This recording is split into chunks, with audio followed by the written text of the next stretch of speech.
was founded in 1752, and we are the ham capital of the world. And so we're really known for ham, hospitality, and heart. Right behind you is one of our porcine parade statues, and we have 8 of those around town, and I can show you some of those. And we also have the largest collection of George Lundeen bronze statues in town, and I'll show you some of those as we walk along. The visitor center is kind of the place to come to Smithfield when you are just coming in. You want to know what's here. We have maps and all kinds of things. The building that the visitor center is housed in is shared by the Art Center for Smithfield. So this is a location where everything in the building is made by local artists. We have 8 resident artists in studios. I didn't take a picture of it. Oh shit! You know, I did scan it from so much of anything, and not a high quality scan.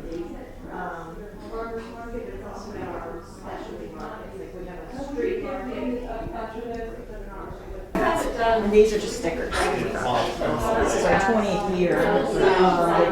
And I love the sunshine. I saw a couple on there and I'm like,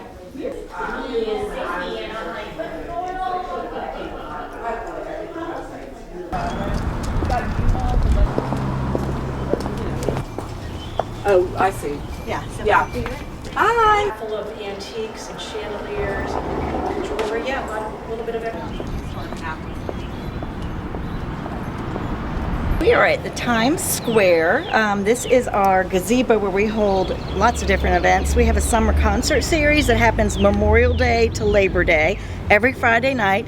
The concerts start at 7, and there is an eclectic variety of all kinds of music, and people bring their lawn chairs. The concerts are free. We have the largest collection of bronze statues in the United States, and those are all compliments of the former CEO of Smithfield Foods, Joe Luter. Hayden's Lane was the original entrance to Hayden Hall, which was an all-girls school, straight ahead, and it was landscaped by the Women's Club of Smithfield. And we also have one of our porcine statues here on this lane as well. And then we also have a partnership with the library where we do story walks up and down here, and there's corrugated signs, and you walk up and down and you can see a story. We have a St. Patrick's Day parade every year, a Christmas parade. We have an annual restaurant week. We have a new event starting this year, May, and it's going to be an annual event the week before Memorial Day, and that's going to be the Smithfield Arts Festival. And we also have 3 big festivals at Windsor Castle Park every year, a Bob Fest, which features oysters, a wine and brew festival, and then a bacon and bourbon festival. We also have a vintage market, and we have one at our fairgrounds, and then we have one along the street down here in September. And then in December, we have our tree lighting, our Christmas parade, and I missed in November, we do a mistletoe market, and that's all up and down the street. My goodness, you guys are busy here, we planning all kinds of fun activities. We have lots for people to do.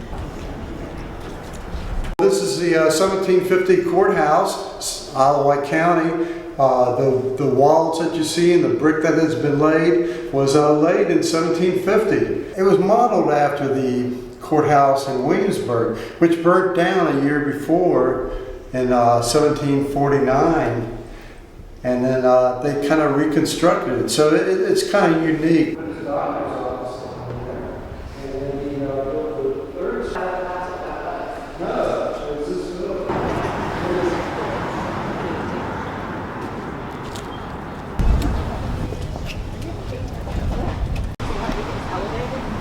That during Prohibition, there's a tunnel under this house that went all the way down, and they would bring in the Black Business District.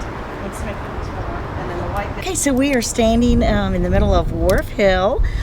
This is a restaurant brewery that is about 6 years old now, and this used to be the Black Business District. Back in the day, it had a shoe shop down here, a barber shop, a funeral parlor, women's clothing boutique. That's gorgeous.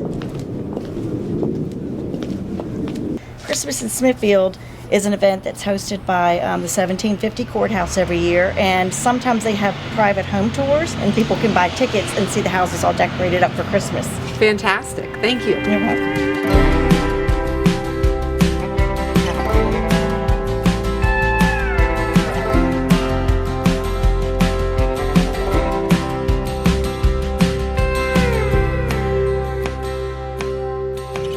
We hope you enjoyed your tour of historic Smithfield with us and Connie from the Visitor Center. Smithfield has so much to see and do, and we hope that you'll come and visit us at Church Square and learn more about our active adult community right here in the heart of Smithfield. Have a great afternoon.